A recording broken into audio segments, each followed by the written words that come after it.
और अब चर्चा वास्तुशास्त्र की। नवरात्र स्पेशल वास्तुशास्त्र में कल हमने चर्चा की थी अष्टगंध के बारे में, और आज हम चर्चा करेंगे पूजा में प्रसाद या नैवेद्य के बारे में।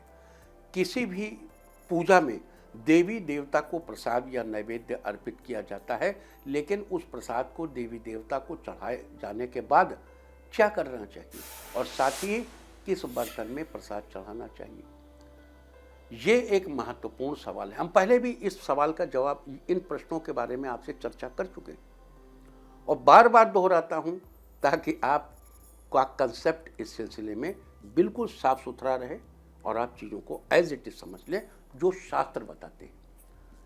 ये एक महत्वपूर्ण सवाल है क्योंकि इन सब चीज़ों का घर पर सीधा असर पड़ता है।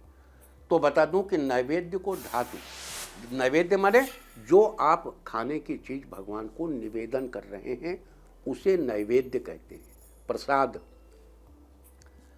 नैवेद्य को धातु यानी सोने, चांदी, तांबे के पत्थर, यज्ञीय लकड़ी या मिट्टी के पात्र में चढ़ाना चाहिए। साथ ही बता दूं कि चढ़ाया हुआ नैवेद्य तत्काल निर्माल्य हो जाता है, यानी बस बाहर करिए, कुछ देर बाद वो निगेटिव एनर्जी छोड़ने लगता है।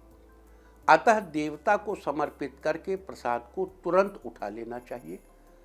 ऐसा न करने पर विश्वक्सेन, चंडेश्वर, चंडांशु और चांडाली नामक शक्तियों के आने की बात कही गई है। ये निगेटिव पावर्स हैं जो आकर के उस प्रसाद को ग्रहण कर लेते हैं।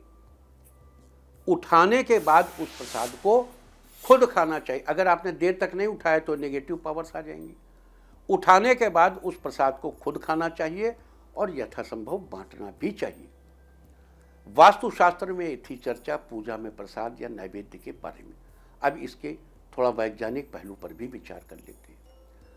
अगर आपने कोई ताज़ी चीज़ बनाई है, खीर बनाई है, कोई चीज़ बनाई है भगवान के लिए, आपने भगवान को उसे चढ़ाया, उसे वहीं छोड़ दिया आपने, अब ओपन है तो उस पर उड़ती हुई हवा भी आके लग सकती है। अगल बगल फूल भी रखे, फूल में कीड़े मकोड़े भी हैं, वो भी उसमें कूद सकते हैं। हर फूल में होते हैं, कितना भी झाड़ के साफ कर लीजिए वो महीन महीन कुछ ना कुछ निकल सकता है। कोई फंगस उसमें जा सकती है खाने पीने की चीज़ में, वो खाने पीने की चीज़ अखाद्य हो सकती है।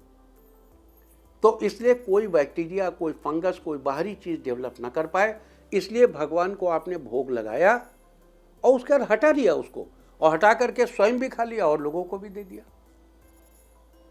उम्मीद है कि इसके साइंटिफिक पहलू को आप समझेंगे। और ये चंडांशी, चंडाशु, चंडेश्वर, ये जो नाम कहे गए हैं ये निगेटिव शक्तियां हैं।